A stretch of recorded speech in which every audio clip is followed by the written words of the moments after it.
Unfortunately for Angel Reese, she's dead last. And I'm not kidding you in this list of players.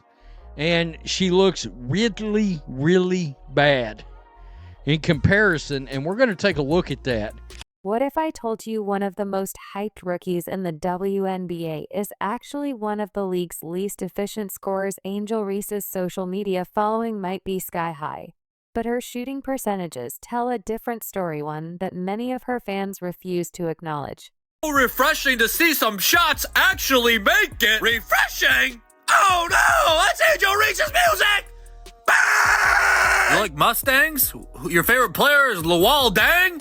Oh, you said bang! Stay with me, because I'm about to reveal a shocking statistic that exposes how bad she really is. If you think she's already bad, you'll soon realize she's even worse. The numbers don't lie. And when I show you where Reese ranks among all WNBA scorers, you'll understand why basketball legends are publicly questioning her game. By the end of this video, we'll share two legends that Reese thought was in her corner, but is now roasting her. The gap between perception and reality here is wider than you think. Are you ready? Let's go. A couple of the most baffling things that I've seen this offseason is the lack of videos involving Angel Reese working on layups. Now, look, the layup issue is a real issue for Angel Reese, and I don't understand the taking all the... I mean, yeah, sure, you can practice 2-point shots just inside the three-point line. You can practice three-point shots, but there seems to be an emphasis on that from Angel Reese, and I don't understand, because she should be trying to perfect her game inside 5 foot. Did you know Angel Reese ranks dead last in shooting efficiency among all WNBA volume scorers? The numbers are actually worse than anyone realized, and we need to talk about it. Back to business. Line bag work, Brittany Griner. You said you rang? Bang! Somebody said she's got the coordination skills of a baby giraffe. I don't know what baby giraffes did to receive that kind of slander, but I won't stand for it. Bang! The WNBA is back in little over a month. Friendly reminder, we're not watching because of one person. We're watching because of her, too. When analysts evaluate a player's offensive value, true shooting percentage stands out as the gold standard metric. Unlike basic field goal percentage, true shooting percentage gives us the complete picture by accounting for all scoring attempts, field goals, three-pointers, and free throws. It reveals not just how often a player scores, but how efficiently they use their offensive possessions in a league where every possession matters. This statistic separates the elite scorers from the volume shooters. Chicago Sky's Angel Reese found herself at the very bottom of the list, sitting at 30th, with a true shooting percentage of just 46.4%. The contrast between the two rookies, both with massive college followings and major fan bases, ignited strong reactions online. Now, let's get to the uncomfortable truth. Angel Reese currently sits at a dismal 46.4% true shooting percentage, ranking her 30th in the league. This isn't just below average, it's scraping the bottom of the barrel. To put this in perspective, most established WNBA players maintain numbers well above 50%, with stars often exceeding. Reese isn't even in the same universe. No. Let's get to the uncomfortable truth. Angel Reese currently sits at a dismal 46.4% true shooting percentage, ranking her 30th in the league. This isn't just below average, it's scraping the bottom of the barrel. To put this in perspective, most established WNBA players maintain numbers well above 50%, with stars often exceeding it.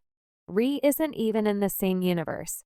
Clark may just be starting her WNBA journey, but she's already making waves, not only with highlight plays, but also with cold, hard numbers. A recent viral post on X revealed the true shooting efficiencies of the league's top 30 scorers, and it sparked quite the controversy among fans. Clark, now a rookie with the Indiana Fever, ranked 6th amongst all shooters with a true shooting percentage of 58.3%. True shooting percentage takes into account a player's field goals, three-pointers, and free throws, making it a key indicator of overall scoring efficiency. For a first-year player, it's elite company to be in. You might think, well, she's just a rookie adjusting to pro competition. But that excuse falls apart when you look at her peers. Caitlin Clark, dealing with the most defensive attention of any rookie, boasts an impressive 58.3% true shooting percentage, ranking 6th overall in the league, first among rookies and second among all guards behind only Kelsey. Mitchell Clark is thriving under the same rookie learning curve that supposedly explains away Reese's struggles. Game has translated well to the pros. Her shooting from deep remains a threat, 33.9% from beyond the arc. She was 13th in the league, while her mid-range and inside games are just as effective. She ranked 4th in 2-point field goal percentage. I mean, see, that's where I'd expect Angel Reese to be real high. Nah. And second in free throw shooting with a remarkable 90.9%.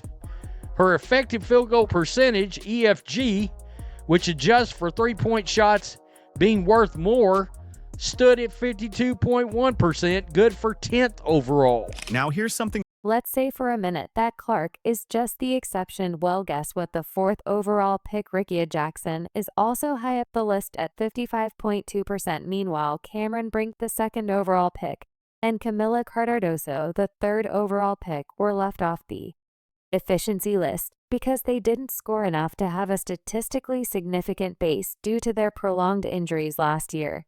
Reese's shooting woes drew criticism. She finished 30th in 2-point percentage at 40%. God. 29th in 3-point percentage, 18.8. And her effective field goal percentage was a league low 39.5%. That's crazy as hell. And I don't want to hear nothing about a big. We're going to take a look at something. Even from the free throw line, often a reliable scoring source for bigs, she landed 27th.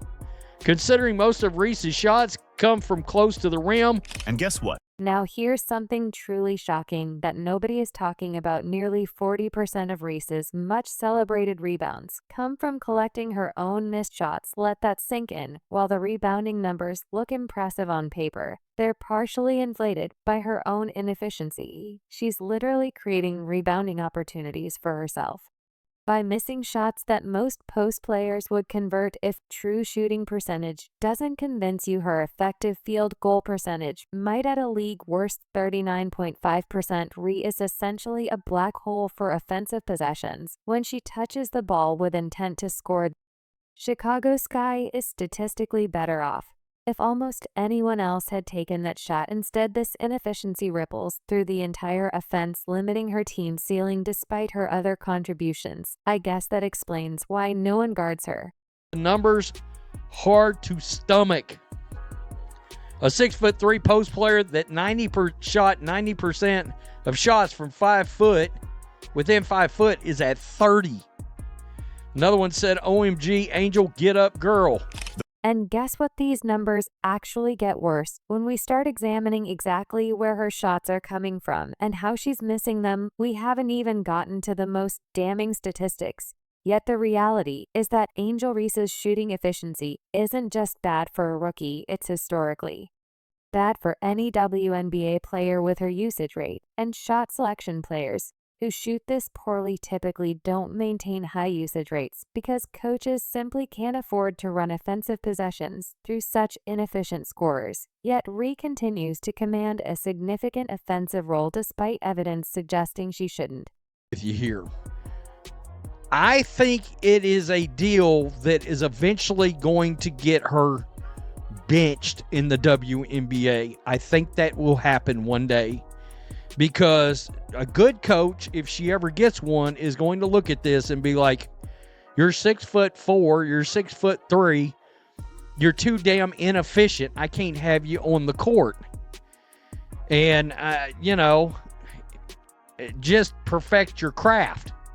And then worry about all the other collateral things around you after the fact. Let's put this in perspective. Those high usage, low efficiency numbers might be concerning on their own, but when you isolate Angel Reese's performance within 5 feet of the basket where her 6'3" 3 in frame should give her a dominant advantage. The statistics become even more alarming at just 44.5% from point-blank range. She's being outshot by guards who stand 7 in shorter than her in basketball terms. This isn't just disappointing, it's a fundamental failure to leverage her most obvious physical gifts. She is, it's more than a fact, she is not good at layups. But I was looking at her stats, I jotted some down right here, and she shoots an abysmal 39% from the field.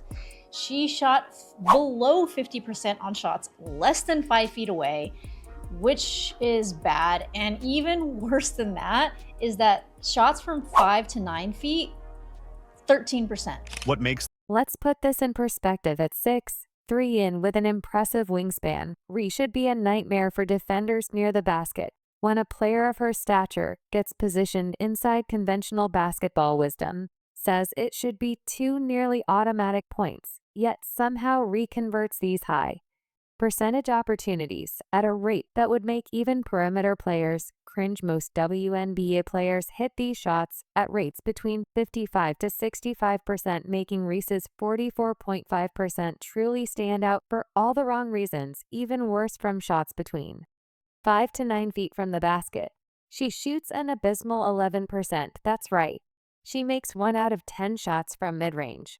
In the league. Jonquel Jones, one of my favorite players, actually. Brittany Griner, 1 and 2.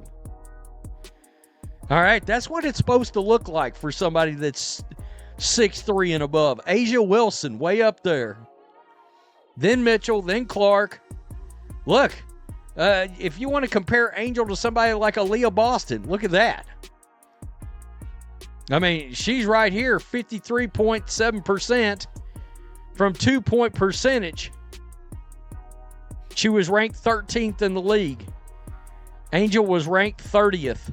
the contrast? This statistic particularly damning is the comparison to smaller guards who face significantly greater challenges finishing at the rim. Take Kelsey Mitchell, who stands at just 5'8" despite giving up 7 to Reese. Mitchell consistently finishes better at the rim at an astonishing 60% on shots within 5 feet from the basket. Think about that for a second. A guard who barely reaches Reese's shoulders is more effective in the paint than someone with every physical advantage imaginable. This isn't just about height either. Game footage analysis reveals specific technical flaws in Reese's finishing approach: poor footwork, inconsistent release points, and a tendency to rush shots even when uncontested. One analysis described her shooting form as a basketball fundamentals horror show, noting her crossed wrists and a pushing action that originates from her hips rather than a proper shooting motion. Some fans even call it like seeing an uncoordinated baby giraffe. Caitlin Clark, she did that as a rookie, folks. Think about that a minute. As a rookie. The contrast becomes even more stark when comparing Reese to elite post players with similar physical attributes. Aaliyah Wilson converts 67.3% of her shots at the rim, while Brittany Griner hits 63.1% of hers. Both players understand how to use their size, effectively establishing deep position, using proper footwork, and finishing with technique rather than just relying on height. Even Caitlin Clark, who stands 4 inches shorter at 6'0" and faces much more defensive pressure as a primary ball handler, converts 54.1% of her 2-point attempts. Clark achieves this despite taking more difficult shots, often creating her own looks against set defenses rather than receiving passes in established position. Working on her game in the lab, as they say, and mostly what we see is Angel shooting three-pointers.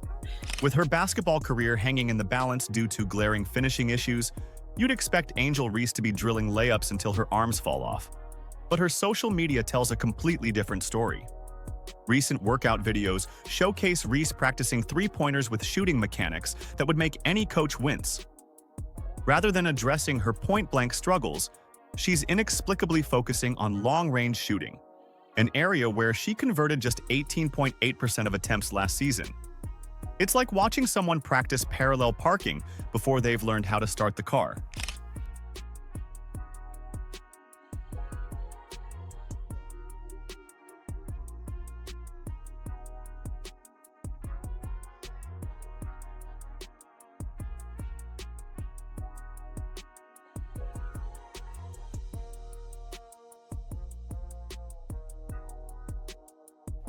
The technical flaws in Reese's shooting form are immediately What exactly explains this massive disparity? It's certainly not physical limitations. Ree has been blessed with the ideal basketball body.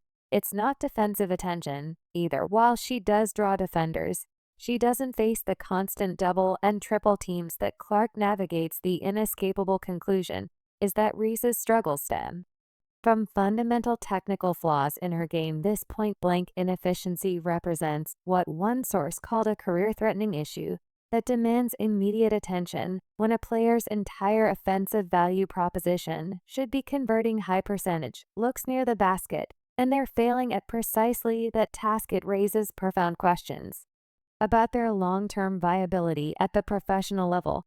So let's break down what's really going. You see, she's being fed the ball. She's in the right corner. She gets the ball. And again, if you're going to work on expanding your game, okay. But at least make sure that your technique is right. So I'm hoping that this guy and whoever else works with her will work on her technique, because I don't care how many you shoot like this with nobody guarding you. If your technique is not right, you might get a few here or there by happenstance or whatever, but you're not going to consistently knock down shots. What's most baffling is Reese's With her basketball career hanging in the balance due to glaring finishing issues, you'd expect Angel Reese to be drilling layups until her arms fall off. But her social media tells a completely different story. Recent workout videos showcase re-practicing three-pointers with shooting mechanics that would make any Coach Wessie, rather than addressing her point-blank struggles. She's inexplicably focusing on long-range shooting, an area where she converted just 18.8% of attempts last season.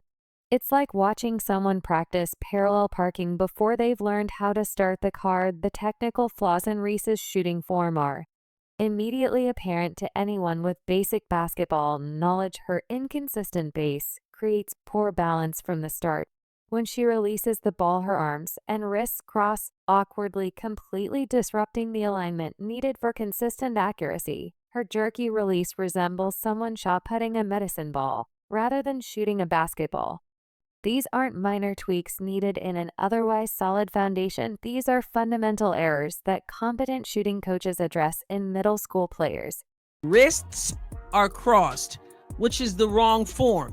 Your wrist should not be crossed. You should be totally aligned to your target. So this means that her shooting hand, which is her left, is crossing over. Her elbow, therefore, jutting out. So what did What's most baffling is Reese's stubborn commitment to practicing the wrong skills. While her videos showcase three-point attempts that clank off the rim, she's neglecting the inside finishing that could make her a viable offensive threat. This reveals something deeper than just poor shooting mechanics. It suggests a fundamental misunderstanding of her own value proposition as a player. This misguided training focus isn't just poor basketball decision making, it's evidence of a player who doesn't understand her own strengths and limitations. When you're 6'3" and with tremendous length and athleticism, yet shooting worse from point-blank range than guard 7 and shorter, your training priorities should be obvious. Instead, Ree appears determined to become a player she simply isn't, rather than maximizing her natural advantages.